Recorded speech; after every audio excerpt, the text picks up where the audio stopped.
So let's start off with going through the assignment. So it says, match the following terms with the analogy that best describes the term. Okay, so we have, I'll label these 1, 2, 3, 4, 5. Okay. So we're trying to do DNA, gene, protein, chromosome, karyotype. Let's try to find the biggest one, right? So karyotype is the biggest one. That's all of our chromosomes. So that would be an entire library of cookbooks neatly arranged in order from largest to smallest. So this is going to be number 2. Okay, and then we'll go smaller than that. So smaller than that would be chromosome.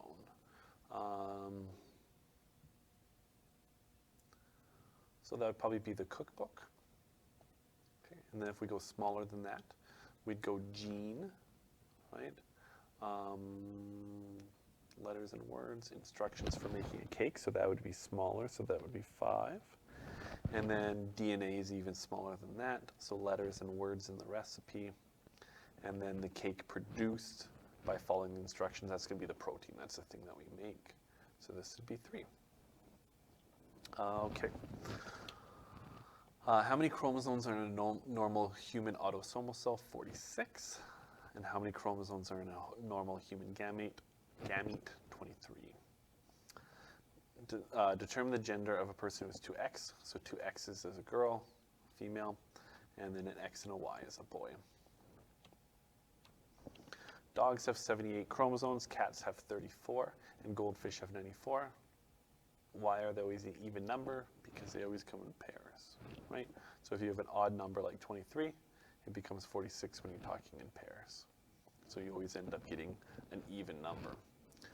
Describe what would happen in a process of meiosis did not occur, and the 2 cells and 2 sets of chromosomes produced a new child. So during fertilization, you take 23 chromosomes in the sperm and the egg, and you make a human with 46, right? So if you didn't have half the number in your sex cells,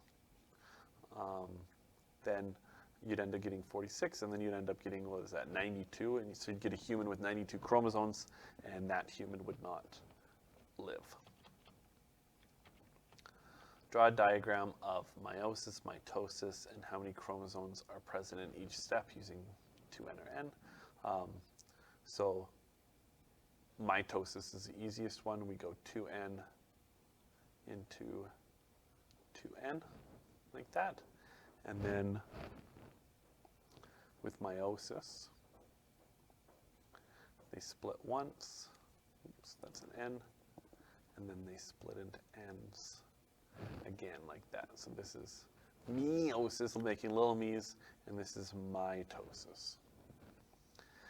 Explain what the following proteins do and give an example where possible. So enzymes speed up reaction.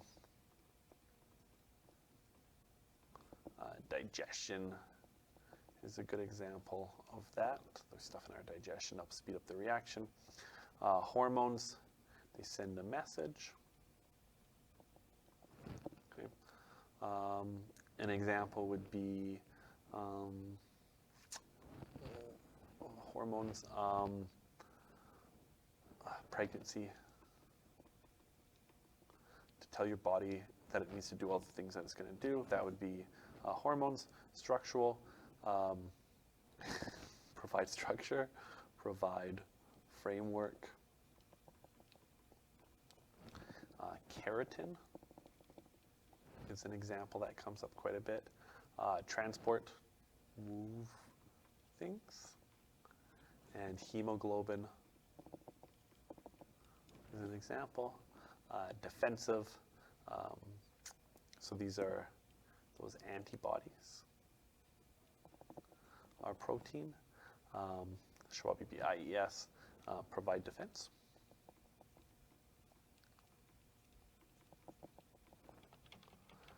And energy, provide energy. Oops, let's try that again. Provide energy. I don't really have an example for that. Okay, so that's the proteins.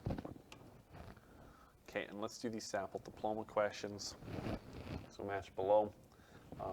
So 2 sex cells turning into regular cell, that looks like fertilization. Oops. Let me just click on this. There we go. Mitosis is the easiest one, just 2 into 2, so that's 3. And then meiosis would be like that. Scientists have recently fused an egg cell from each of 2 normal female mice. So the sex chromosome in the zygote formed by the fusion of 2 female eggs. So females are XX, right? So when they split up, right, a female can either give an egg with an X or an egg with an X. So females can only give the X chromosome. Males, however, when they make a sperm, the sperm can either be X or the sperm can be Y, right? So if these 2 meet up or these 2 meet up, you make a girl. If these 2 meet up or these 2 meet up, you make a boy. So if we're taking this from one girl and we're taking, oops, make X and X. If we're taking this from another girl, well, girls can only make girls because girls only have X's. And you can only have 2 chromosomes, so these wouldn't be possible answers. So keratin, the structural material for feathers and hair, is classified as, look at that, a protein. The change in chromosomal content from the parent to daughter cell is illustrated. So if you see this, it looks like there's 4 chromosomes into there. They split up, go to the side, and each one has 4 chromosomes. To me, this looks like mitosis because we end up with the same thing that we started with.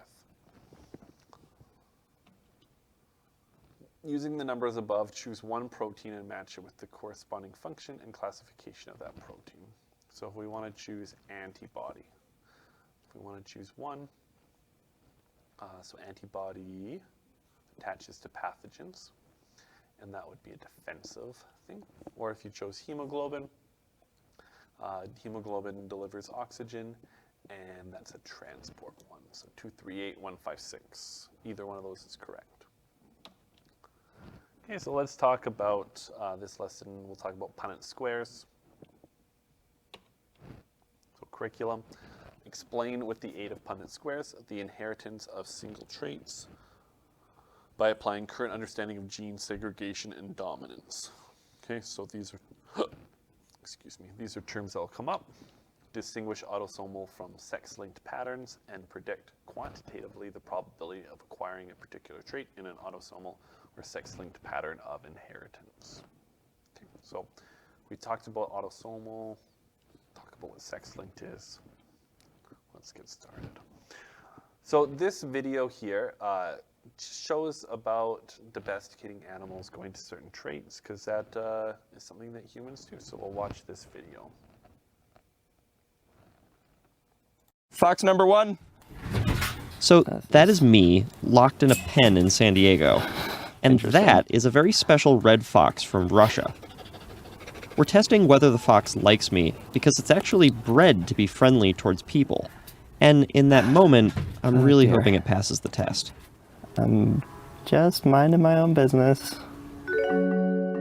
Exotic pets are weirdly compelling, especially on social media. They're like a glimpse into this alternate reality where we domesticated raccoons instead of cats and dogs. But they're not really domesticated. Animals like cats, dogs, horses, pigs, we bred them for generation after generation to live alongside humans. Exotic pets are hand-raised, but they're basically still wild animals, with maybe one exception.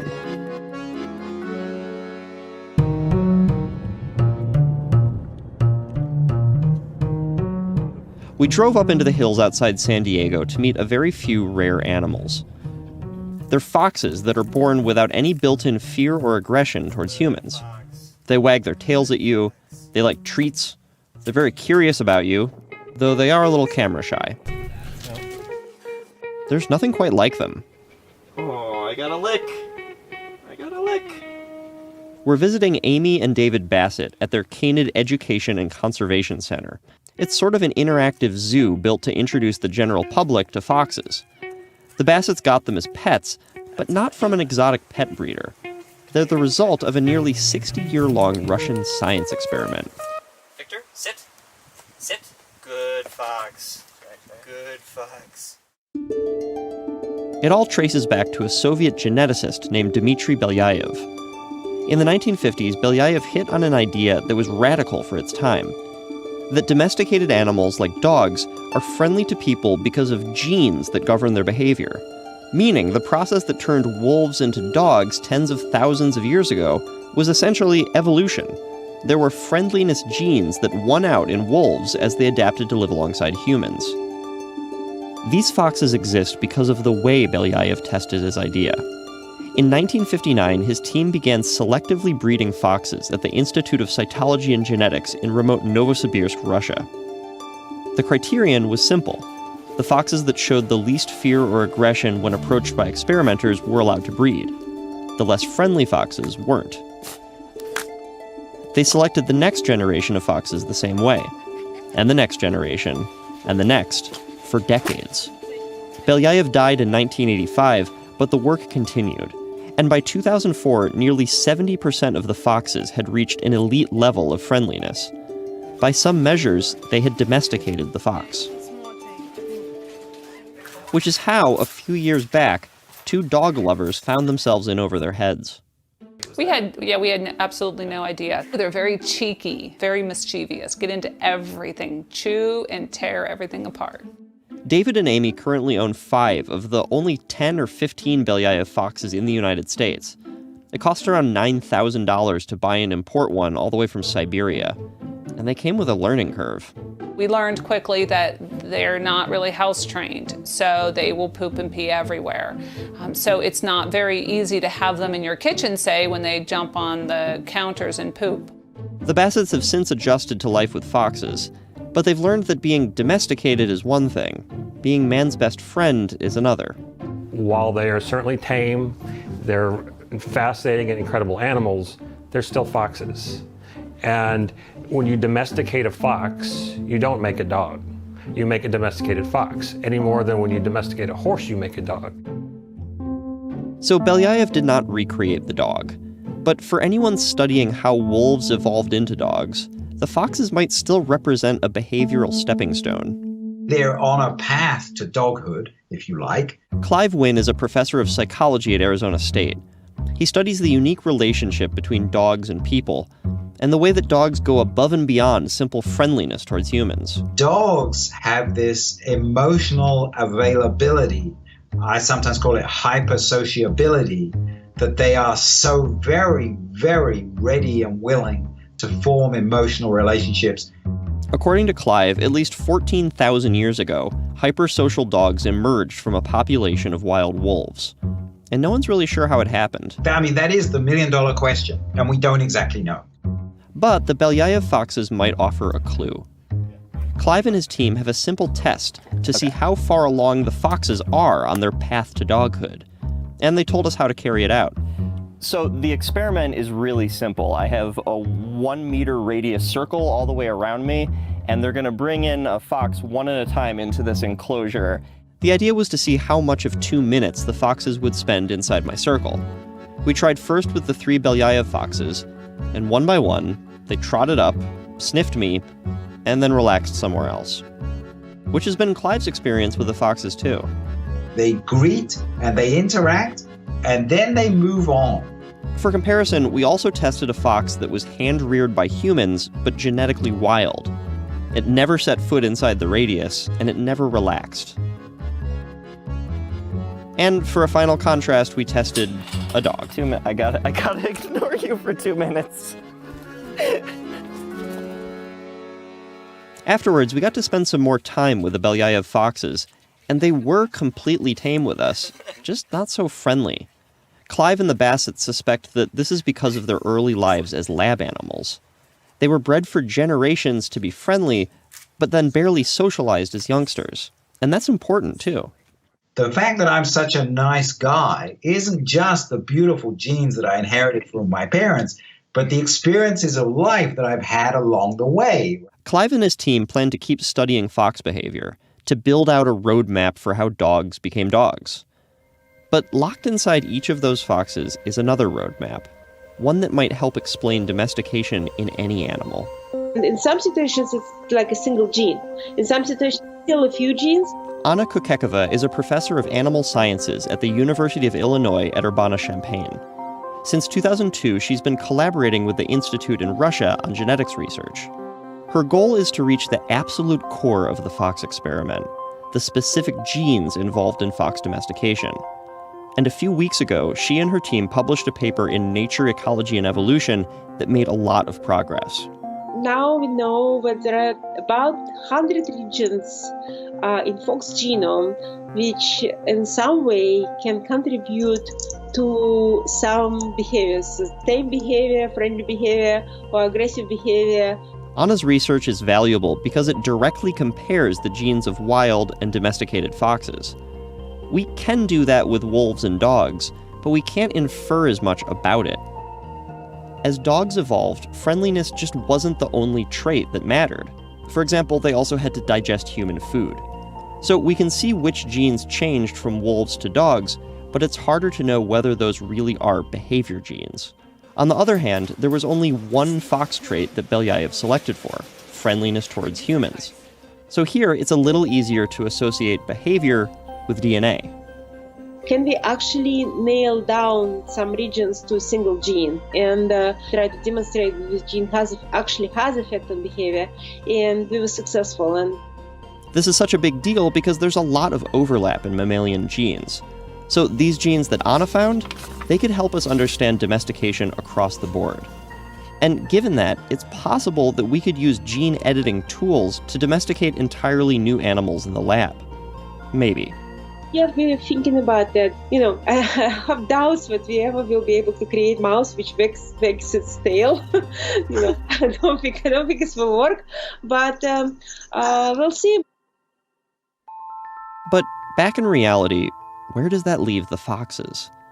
They're still being bred for the experiment, but they're also trickling out into the world as pets, which puts them in a strange no man's land between a wild animal and a companion. They were not created the same way dogs were, and they're certainly not dogs now. But if you know to look for it, there's a hint of something familiar about them. You take the short moments when they're scared, they'll come to you. If you're open to it and you realize what that means, what's the significance of this, semi-wild animal who just came to you for comfort, and that's kind of what you have to understand in order to bond with a fox. It's these small moments that have huge significance to them. So one thing we didn't talk about was that even though Belyaev only selected for friendliness, there were a lot of physical changes to the foxes too. Their coats were different, their ears got floppier, even their skulls changed. It's called domestication syndrome, and you should read about it because it is wild. So like you showed in that video, humans have been selecting traits for long periods of times.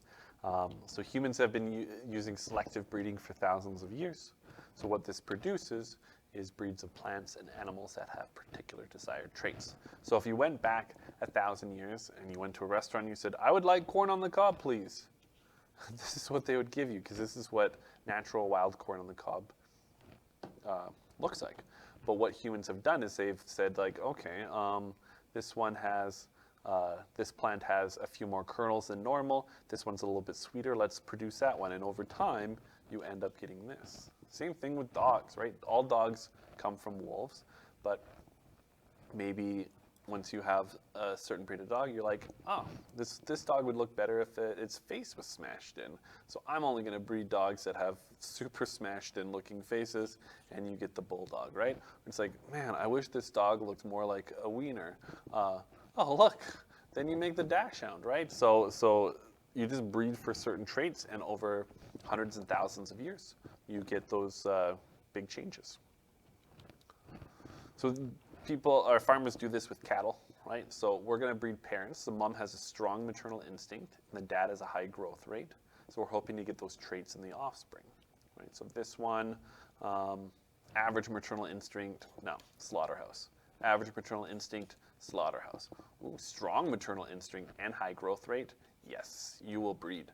Strong maternal instinct, oh, but average growth rate. Slaughterhouse, right? So this one is the one that we breed with, hoping to produce those characteristics in the offspring in the future.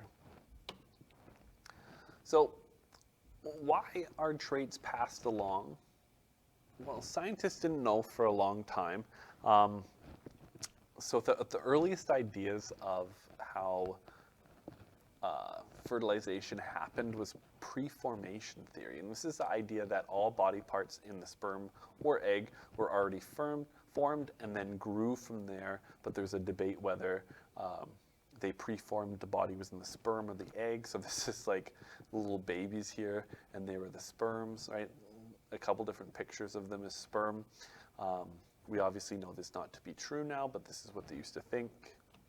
So Charles Darwin said that organisms who survive are best suited for their environment. So he knew about evolution. He knew traits would be passed on, but he did not know how to explain how these characteristics were passed on. No one knew. Why do we pass these characteristics on to our offspring? So to know about that, we have to know about a couple things. You have to know about traits that are acquired versus ones that are inherited. So an acquired trait is a skill or characteristic that you receive after you are born. So this would be like hockey skill. Your parents enroll you in hockey, then you're good, right? Piano skill. Knowing how to play the piano, you're not born with that, you have to learn it. And certain people have, like Connor McDavid obviously has better genetic features to make him better at hockey, and some people with, different skills in their hands are more likely to be better at piano, but you still have to learn how to do it, so it's an acquired trait, right? Same thing with scars and accents. Scars you're not born with, and accents are something that you have to learn how to do, right? You're not born with an accent. Just because your parents have an accent doesn't mean you have one. So they are acquired traits. Inherited things are like eye color, height, right? Hair color. Those are all things that your parents pass down to you. So we've mentioned before that you get genes from your mom and genes from your dad. So you get different looking genes from your mom and different looking genes from the dad, right? You get a hair color gene from your mom, hair color gene from your dad, but they're different because your parents might have different color hair. So those different forms of genes are called alleles. So for example, all dogs have hairy coats. That's an inherited characteristic. So every dog will have a gene for what their hairy coat will be like. So dogs can have straight or curly, long or short, coarse or fine, or different colored hair, right? So having curly hair is one allele, short hair is another allele, long hair is another one, coarse is another allele, fine hair is another allele, right? They're all genes for hair, but the fact that they're all different are different alleles. So alleles represent all the different possibilities of genes that give a dog a certain hair type. So here's a little video on genes versus alleles. You can check that out. The Difference Between Genes and Alleles by Natasha Porfirio and Amanda Radley. What is a gene? Genes are all of the options for a trait to be, like hair color, passed down from your parents. What is an allele? Alleles are the traits you have. Alleles are different types of the same gene, like brown and blonde hair. This is you. Your DNA is represented by 46 chromosomes. Your mom gives you 23, and the other 23 come from your dad. On each chromosome lies your genes. Each gene is a section of your DNA that is responsible for a specific trait. It is estimated that each person has between 20,000 and 25,000 genes in their DNA. You have a gene for everything about you, from how tall you are to the color of your skin, even the things you can't easily see, like your blood and bones. Each trait or gene is represented by two alleles, one from your mom and one from your dad, but only one allele shows up.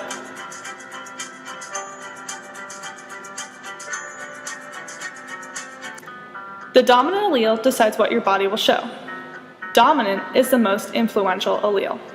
The other one that's ignored is called the recessive. It doesn't show up, but it is still present in your genes. Brown hair is dominant, so your hair is brown. Your mom has brown hair. She gives you the brown allele. Your dad has red hair. He gives you the red allele. Since brown is dominant, it influences the color of your hair, and you are now a brunette. The red allele sits hidden in your genes. You need 2 alleles to make up your hair color, but why do you need 2? You need 2 alleles to make up every gene for a couple of reasons. Some alleles work together, or blend. Some genes have both show up, like spots. And some are backups in case something goes wrong. Everyone has the same genes, but the differences you see are caused by different alleles. We all have genes for hair color, but different alleles give us brown, blonde, and red hair. Genes make us human, but our alleles make us individuals.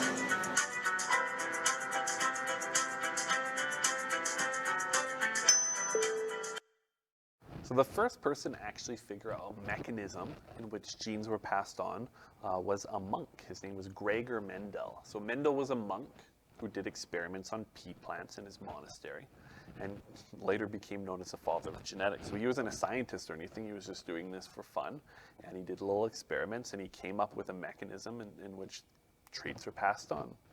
So he used cross-pollination to do his experiments where you transfer pollen from one plant to another, and his experiments were on pea plants, but we're going to do the same thing, but we're going to look at cats because pea plants are boring. He did wrinkly or smooth skin. We're going to do cats. So cat breeding. So this is a white cat. She is the mother, and she comes from a long line of white cats. So she's what's considered a purebred cat. When you have enough generations where you don't have anything different, that makes you a purebred. Okay, and this is a black cat, and the black cat is also a purebred. It comes from a long line of black cats. So their parents, their grandparents, great-great-grandparents were all black cats, and the mother was all white cats. So if these 2 cats have 4 kittens, the first kitten would be black, second kitten would be black, third kitten would be black, fourth kitten will be black. So no matter how many kittens they had, 100% of them would be black, even though the mother is a white cat.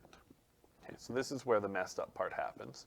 But say we take these 2 offspring and we mate them. And it happens in the cat world. There's lots of incest in the cat world. So they grow up, they get a little bit older. This is the mother grown up. This is the father grown up, and we're going to breed them.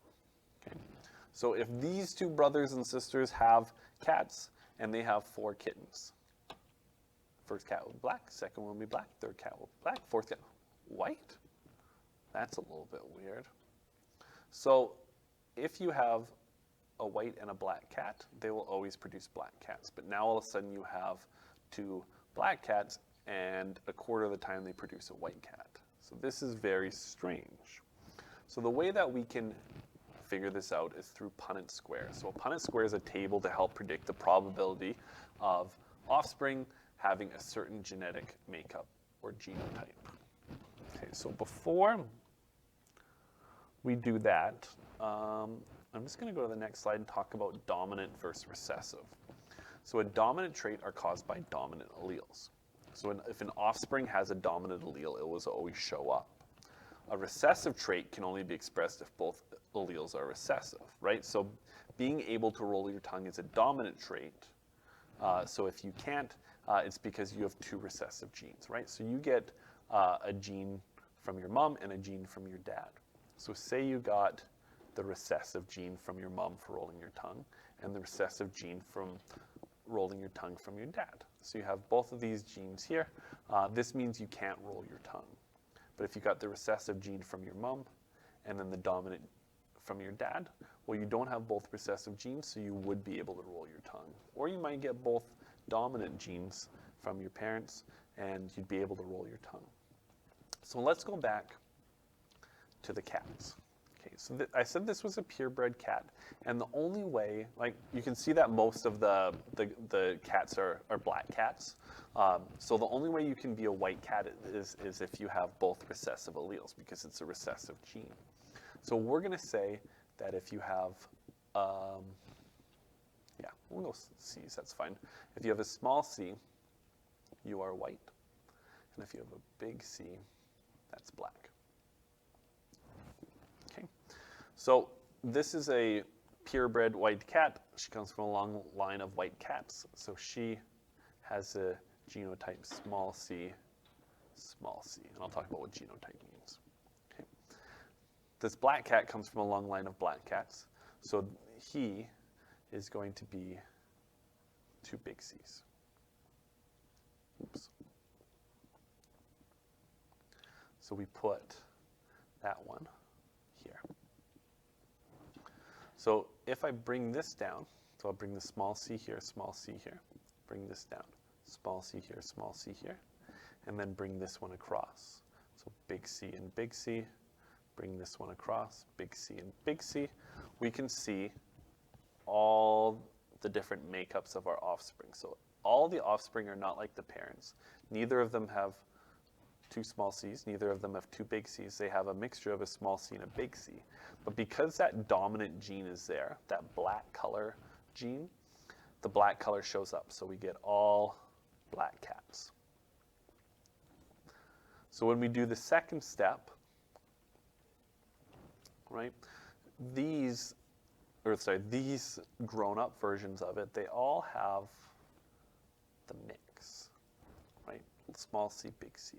So that's where we're going to fit here. So this is the mom, this is the dad, and I'm just going to move this down.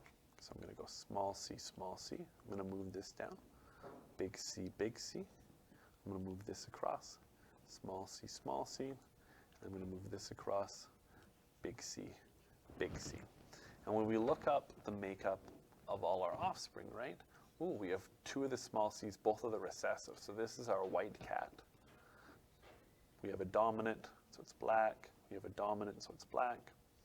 And we have a dominant, so it's black. So that explains why the white fur color sort of skipped that generation, right? That makes a lot of sense now.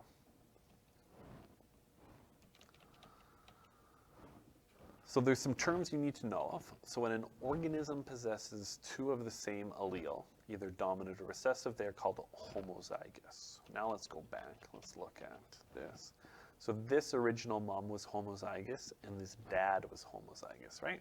And then the white cat is homozygous, and one of the black cats is homozygous. So all those have 2 of the same alleles, whether it's dominant or recessive.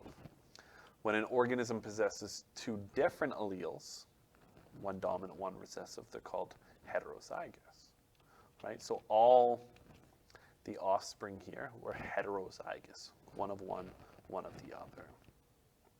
So you can be homozygous recessive or homozygous dominant, but you can only be heterozygous because you don't need to say dominant or recessive because it has one of both.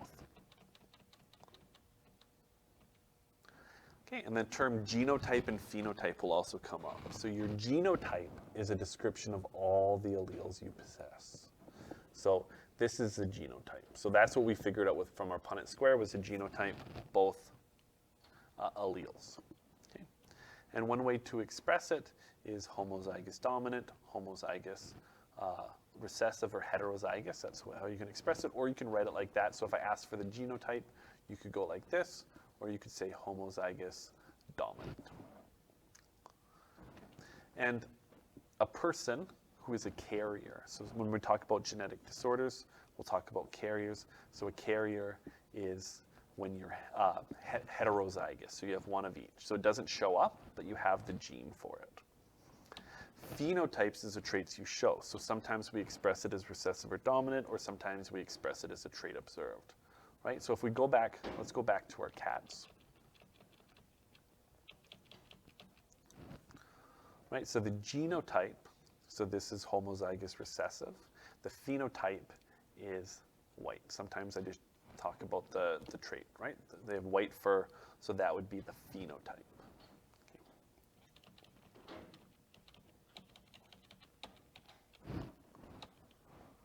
So let's do an example. So black fur in guinea pigs is dominant over white fur, just like the cats.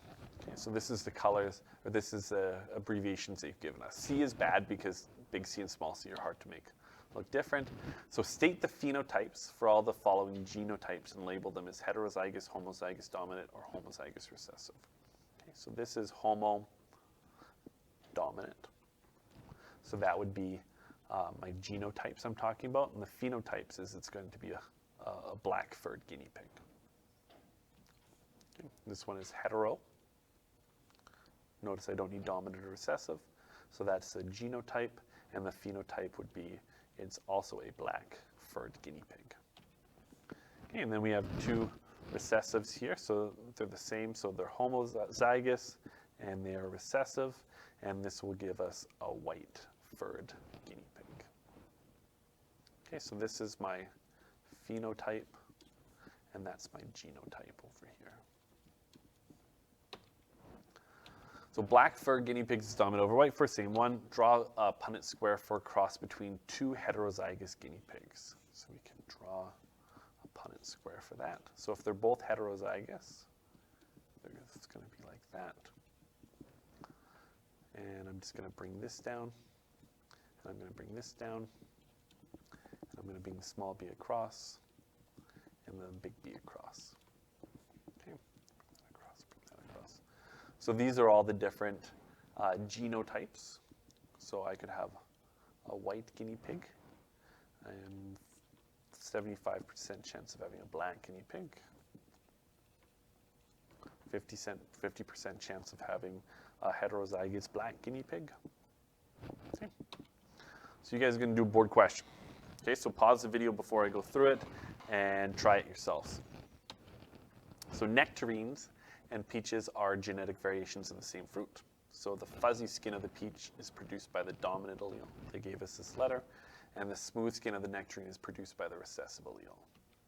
So state whether the phenotype of the following individuals would be fuzzy or smooth. Okay, so it looks like smooth is recessive. Okay. So both dominant alleles, they will be fuzzy. Okay. One dominant allele will also be fuzzy. Both recessive alleles, that will give us a smooth nectarine. So peaches can either be homozygous dominant or heterozygous. Okay, let's try another question. Same idea. Using the letters N and N, write out the genotype for a heterozygous peach. So heterozygous is easy. You gotta have one of each. Homozygous nectarine. So we know that a nectarine, oops, it says it right here, the smooth skin of the nectarine. So if it's homozygous and it's a nectarine, then it's got to be both recessive alleles. Okay, and draw a Punnett square for a cross between a heterozygous peach and a homozygous nectarine. So we got to draw a cross between these two. So let's do that.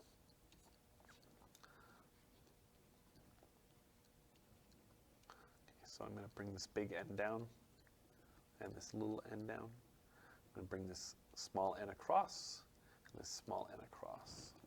Right, so you can see that, we would get, oops, get rid of that.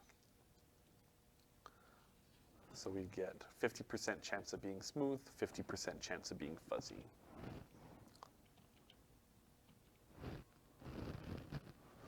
So what we learned in Science 30 is a very simplified version of what determines your genes. They're much more complicated. Blood's an example of something that's a little more complicated, has more than 2 possible alleles. Some things have 4, 5, 6, 17 different possible alleles. So your blood can either be A, B, or O. And this can form 3 different phenotypes. So A, B are codominant, which means both can be expressed at the same time. So the reason that we have these different blood types is they represent different antigens on our blood, so our body can recognize what it is. Right? So if your mom gave you an O and your dad gave you an O, you're OO, and that means you have no antigens. And that's why if you have O blood, you can donate to anyone because there's nothing for your immune system to recognize, so anyone can take on this blood. Okay. If you got an A from your mom and a B from your dad, you'll show up as AB. And AB has both antigens, right? So if you're AB, you can only accept blood from O, or you can only accept blood that's AB, or you can accept blood from A or B because you have all the markers in there. So if you got blood that's A, your body would recognize it. B, your body would recognize it. O, there's nothing to recognize. So AB can accept blood from anyone. Okay? If you got O from your mom and B from your dad, or B from your mom and B from your dad, then you can be a B blood type, right? And same thing with A. You're either OA or AA, and you would have A-type blood. So this just shows a chart. So O can accept from only O's, but AB can accept from anyone. O can donate to anyone. AB can only donate to other ABs.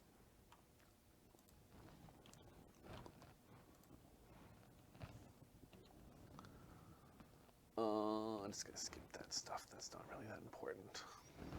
Okay, so let's do a board question here. So make sure to try it out before I do it. So let's do a board question. So remember, pause the video on the questions and try them yourselves before doing them, because I promise you that will help. So having dimples is dominant over not having dimples.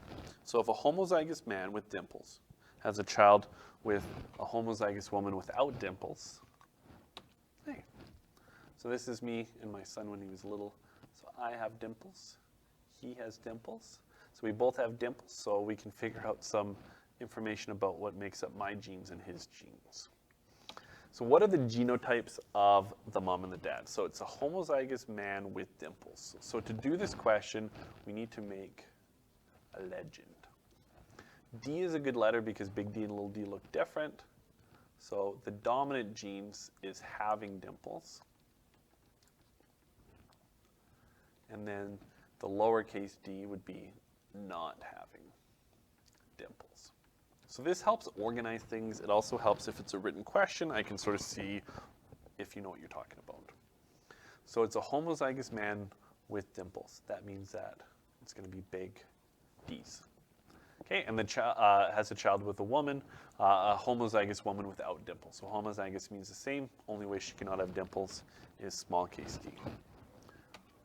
So we are going to draw a Punnett square and predict the probability that the children will have dimples. So make sure you try this. Pause it. Yes.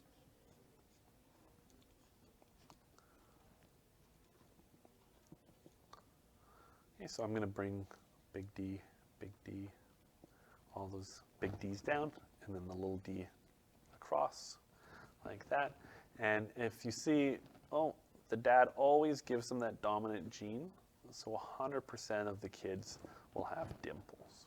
So this actually isn't the case for me. My daughter does not have dimples, so this likely isn't my genotype. I am most likely a mix. I'm a heterozygous with dimples. Okay, so let's do the next question. If one of the children grows up and has a child with a homozygous recessive female, what is the probability that their child will have dimples? Okay. So one of these kids, who is heterozygous, has a child with a homozygous recessive female. Okay, bring that big D down, little d down, little d across, little d across. So what's the probability that their child will have dimples? Well, these have the dominant gene, but these ones don't. So this one's a 50% chance. And this is, like I said, more likely with me. I'm probably heterozygous because one of my kids has it, one of my kids doesn't have it. So that would make more sense. Okay? So what we've been talking about, what these are autosomal inheritance. Now we're going to talk about sex-linked inheritance. So 22 of your 23 chromosomes look the same between males and females, and it's only the last one that looks different, the sex chromosome. So males will be XY, females will be XX. So when a man and a woman have a baby, what is the probability that the baby will be boy or girl? Well, we can actually do a Punnett square for this. Right. The dad brings with it an XY. The mom brings it an XX. And you think, oh, there's way more X's than Y's. It's probably more likely to have a girl. But if we bring the X down and the Y down, and then the X across, and the X across. You can see, we have a 50% chance boy, and we have a 50% chance girl. So even though there's more X's and possibilities, we still have a 50-50 shot, because you only need one Y to be a boy. So some traits are caused by genes. Some traits are caused by genes that are carried on the Y and X chromosomes that have nothing to do with gender. So these are called sex-linked inheritance. So all traits controlled by genes present on the other 22 chromosomes are called autosomal inheritance. Okay, color blindness is an example of a sex-linked trait. So it is found on the X chromosome and not carried on the Y. Right? So color vision has nothing to do with your gender, but you can still find information for color vision on the X chromosome. That's why it's sex-linked. Okay, so if a trait is X sex-linked, boys are more likely to receive it than girls. So that seems weird. You think girls would be more likely to get it because girls have 2 X's. But the reason is because if they have this recessive gene, right, they could have a good gene here that sort of blocks out that. But if boys have a recessive gene, if they have a bad gene there, there's a Y. There's nothing to block it out. So we don't have a backup as boys, but girls do have a backup. And that's why boys are more likely to get X-linked recessive genes than girls.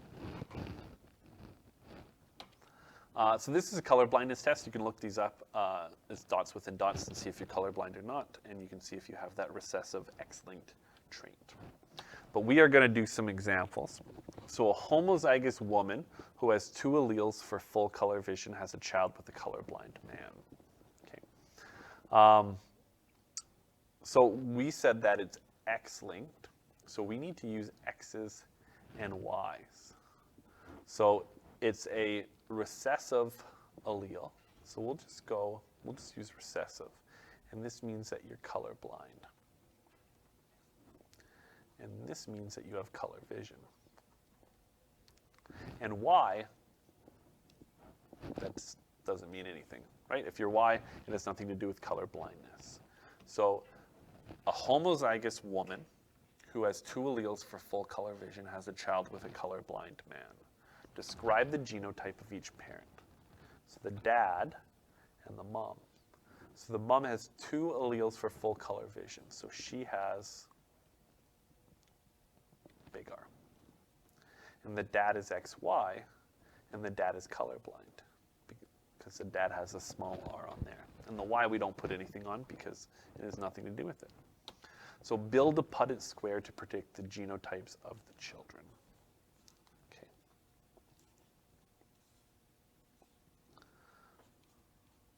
Oops.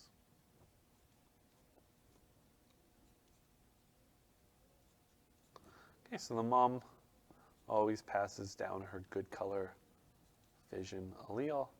The dad passes on to the daughters, but he doesn't pass it on to the sons because he passes the Y on to the sons. So what is the probability of the boys being colorblind? 0%. There's no chance they'll be colorblind because they get the full color vision X from their mom and then the Y from their dad, so there's no chance. None of the kids have it. Okay, what is the chance of the girls being colorblind?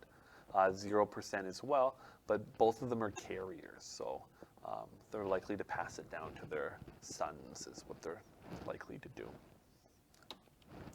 Okay, let's do another example. So a heterozygous woman is a carrier for color blindness, okay, and has children with a full color vision man. So this woman, this mom, is a carrier, which means she has one good one, one bad one. And the dad is full color vision, so he has a good one. So neither of these parents are colorblind. We'll see what happens. So we'll build a Punnett square to see what happens.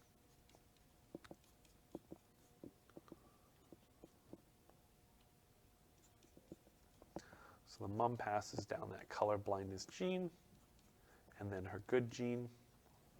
The dad passes his Y along, and then his good color gene. right? So what is the probability of the boys being colorblind? So we have to look at the boys here.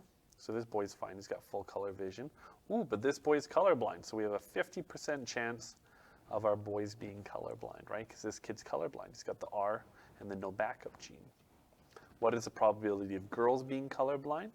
This one's a carrier, this one's fine, but girls can't get it because they have that backup gene. And this is interesting, right? Both of the parents had full color vision, but they had a 50% chance of having a boy with the color blindness gene, as opposed to this one, the dad was colorblind, but none of their kids got it. So, yeah. Okay, so I have one last question for you. So this is a board question. I'm just going to put them all up here. This is my cat, Lucy. She's orange. Orange is really rare for female cats, and this question will sort of talk about why. So pause it, do it, see it. I will go through it right now. So the ginger color in cats is caused by a sex-linked trait on the X chromosome. So black color G is dominant. This is black. And then the ginger color is recessive, like that. Okay, so we have our legend here. They gave us the letters, so we should use the letters that they have. So write the genotype for a male ginger. So a male ginger is XY. And for them to be ginger, they need the ginger gene, and there's nothing on the Y. Write the phenotype of a cat that has a genotype of this. So this is a male cat, which we should point out. Because it's XY, we know it's male. And then the big G means that it's a black male cat. The phenotype of this is XX, which tells us it's female. And then they have one dominant, one recessive, which means the dominant is going to show up. So a female black cat. And based on the fact that my cat Lucy is a ginger, what are the two possible genotypes her parent can have? So this is a little bit of a trickier question. Okay, so I'm just going to move to this. So this is black. This is ginger. So Lucy being ginger means she has both recessive alleles. And she's a girl, so she's XX. So what could her parents be? So we can sort of do some guess and test Punnett squares. So there's a really easy one for this. So mom is XY. Sorry, dad is XY, mom is XX. Well, if there's only recessive traits present, then no matter what, right? So if I move these down, move these across, all the kids will be ginger. Okay, there's no other possible scenario of that. So that's one situation, right? When doing these, and we want a recessive trait to show up, the mom obviously can't be this, or she'll always pass that trait down. So that's not possible, right? The mom could be a black cat, right? But still pass that trait down. But if we want to get a female, the dad has to be ginger, right? So ginger dad, black dad, mom, like that, right? This would also work because if I moved this one across and this one down, right? You can see that in this scenario we could also get a ginger female. So either parents both ginger, no matter what, the dad has to be ginger. If the dad's not ginger, then it's not going to work. Okay. That is all. If you have any questions, let me know.